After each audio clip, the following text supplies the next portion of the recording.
तरीके से इसके बारे में जागरूकता फैलाए, इसके बारे में सहयोग करेंगे। मैं इसके लिए सब लोगों का धन्यवाद करता हूँ और हमारे किसान साथियों से अपील करूंगा एक बार ताली बजा के इनका स्वागत करें। बनाए जाते हैं ये हम सब लोगों को ज्ञात है कि जब हमारे लोकसभा में कानून बनता है तो कानून पहले लोकसभा में पास होता है, फिर राज्यसभा में होता है, फिर राष्ट्रपति के साइन होते हैं। ये एक प्रक्रिया है हमारी संसद प्रणाली की जिसके तहत कानून बनता है। लेकिन एक रास्ता और है अध्यादेश का। अध्यादेश का उपयोग हमारी सरकारें जब करती है जब कोई विषम परिस्थिति होती है, कोई आपदा होती है, जब कोई युद्ध जैसी स्थिति होती है तो अध्यादेश लाया जाता है। इस कोरोना काल में, इस महामारी के दौर में जब मैं समझता हूं कि अगर कानून बनाने की आवश्यकता थी, अध्यादेश लाने की आवश्यकता थी, तो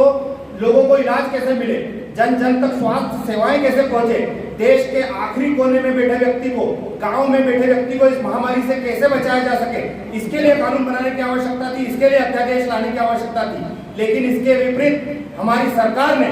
इस महामारी 30 रुपए किलो इसका वही आईटीसी कंपनी का 40 रुपए किलो, 18 रुपए किलो से कैसे ये 40 रुपए किलो हो गया। वहीं ये सिल्वर कॉइन 47 रुपए किलो। दूसरा ये प्रोडक्ट है इनका रवा मैदा 60 रुपए किलो से कहीं भी कम नहीं है। तो आप मीडिया से मैं निवेदन करता हूँ कि इन लोगों से पूछे ये 18 रुपए किलो का अनाज कैसे 45 रुपए, 47 रुपए, 33 रुपए और 60 रुपए किलो बिक रहा है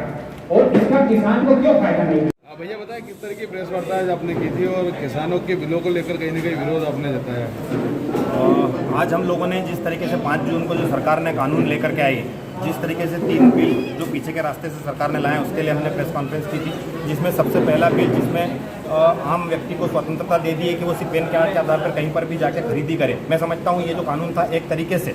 जो अलग अलग राज्यों में जो अलग अलग कानून थे, अलग अलग जो शुल्क थे, उन सबों में छूट करने के लिए सरकार ने जो एफडीआई या उनके जो सरकार के जो नुमाइंदे हैं, जो प्रभावशाली जो पैसे वाले लोग हैं, उनको एक तरीके की छूट दे दी कि वो कहीं पे भी जाके अपने रिप्रेजेंटेटिव के थ्रू माल खरीद ले और उसमें किसी की कोई जिम्मेदारी नहीं रहे। दूसरा कानून जो है वो एक तरीके से ये जो माल जो खरीदा है उसको जो एसेंशियल कमोडिटी एक्ट था, उपभोक्ता संरक्षण अधिनियम 1955, उसमें संशोधन करके ये व्यवस्था कर दी है कि उस माल को अनियंत्रित मात्रा में खरीद सकते हैं और उसको चाहे जितना माल को स्टॉक कर सकते हैं। अगर कोई व्यक्ति अगर उसके पास पैसा है तो वो पूरे देश के गेहूं का भंडार कर सकता है। अगर किसी व्यक्ति के पास पैसा है तो वो पूरे देश की दालों को खरीद सकता है। अगर किसी देश के पास पैसा है तो इस देश से पूरी तेल को, पूरे चीनी को, पूरी मैं समझता हूं कि जो चीज़ वो खरीदना चाहे वो खरीद सकता है और अनिश्चित काल के लिए, जब तक उस चीज़ की कीमत इतनी नहीं हो जाए जितनी वो चाहता है, जब तक के लिए वो स्टॉक कर सकता है और उसके अनुसार बेच सकता है। दूसरा कानून, और इन दोनों कानूनों का कहीं से भी खरीदना और कितने भी समय के लिए स्टॉक करना, इन दोनों कानूनों का लाभ लेने के लिए, क्योंकि अब जब व्यापारी जब इन चीज़ों को करेगा तो उसको कौन सी चीज़ खरीदना है, उसके लिए उन्होंने तीसरा कानून बनाया है कॉन्ट्रैक्ट फार्मिंग। इसमें किसानों के साथ एग्रीमेंट होगा। अगर उसको लगता है कि यहाँ पोषण गेहूँ की खेती करना है तो वो पेशेंट गेहूं के लिए किसान से एग्रीमेंट करेगा, उसके अनुसार वो कीमत तय करेगा और उसके अनुसार उसकी क्वालिटी और क्वांटिटी डिसाइड होगी, उसके अनुसार समय निर्धारित होगा और उस समय पर किसान को जाकर के वो गेहूं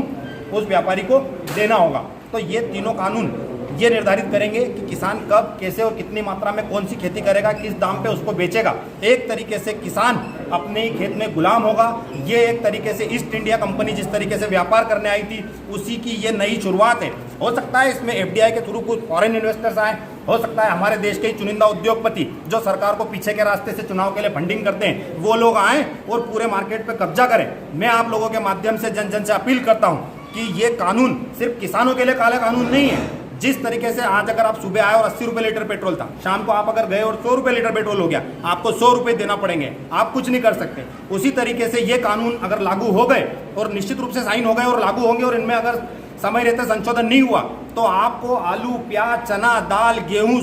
जो भी चीज़ें आपकी खाने की जो चीज़ें हैं जिसके बगैर हमारे माँ बाप, भाई बहन, हम सब लोग जिसकी कल्पना नहीं कर सकते, ये सब खाने की चीज़ें जो उद्योगपति निर्धारित करेंगे उस कीमत पर खरीदने के लिए हम लोग मजबूर होंगे। और मैं समझता हूँ ये एक तरीके से आने वाले समय में देश का बच्चा वो इंजीनियर, डॉक्टर, वकील कोई भी हो, वो एक तरीके से गुलाम हो जाएगा। ये आपने पतंजलि और कई बड़े मैं समझता हूँ निश्चित रूप से आरोप लगाए हैं क्यों नहीं लगाएंगे हम आरोप? जब आप 18 रुपये 50 पैसे की MSP डिसाइड करते हो हरियाणा में, वो 6 रुपये किलो में आप मक्का खरीदते हो। जब आप मध्य प्रदेश में बातें करते हो कि 2100 रुपये क्विंटल में हम मिट्टी खरीद लेंगे, वहीं पे आप 1925 रुपये का समर्थन मूल्य निर्धारित करते हो और 1600 रुपये में, ये 1790 रुपये की बिल्टी है। 1790 रुपये में आपके रजिस्टर्ड जो व्यापारी हैं वो खरीदते हैं गेहूं को, और यही इनको सप्लाई करते हैं बाबा रामदेव को, पतंजलि को, और वही 35 रुपये किलो में वो गेहूं आटा यहाँ पे बेचते हैं। दूसरी ITC जो कंपनी है, पतंजलि के अलावा दूसरी जो कंपनी है, वो लोग यहाँ पे 45 रुपये 50 रुपये किलो